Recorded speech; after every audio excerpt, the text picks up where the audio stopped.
Why are Muslims not allowed to be cremated? Cremated, to be burnt after death? Yes. Because hellfire is promised to evil people. So if people opt for hellfire here, what better results they expect in the hereafter? So it is a sort of warning to people. Don't opt for fire, please, or the fire which will burn in the hereafter will be far more intense. So burning is altogether discarded.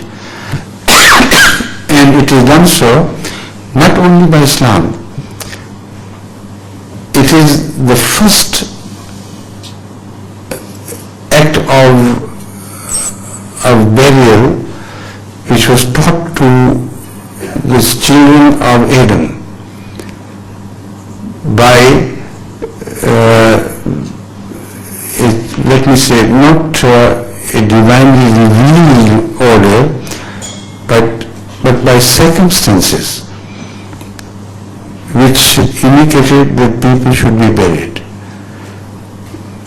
When one of the sons of Adam killed the other, his brother, he was about to leave his corpse open on the ground to be eaten by birds and things, or rot in the open anyway, when he saw a crow which was burying a dead crow. So that struck the idea into the mind of that murderer. He said, woe to me, I can't be even like a crow. So he buried him. And the tradition of burial began from that time. And all the known religions of the world, of this line at least, burial has always been the treatment of religious people of their dead ones.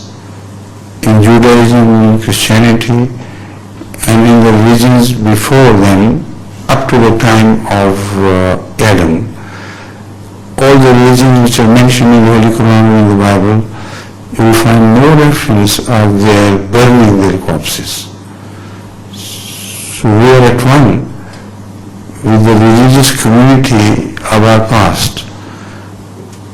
And I hope this new trend of burning or cremating the dead ones will be abandoned by people. It's not a good trend at all.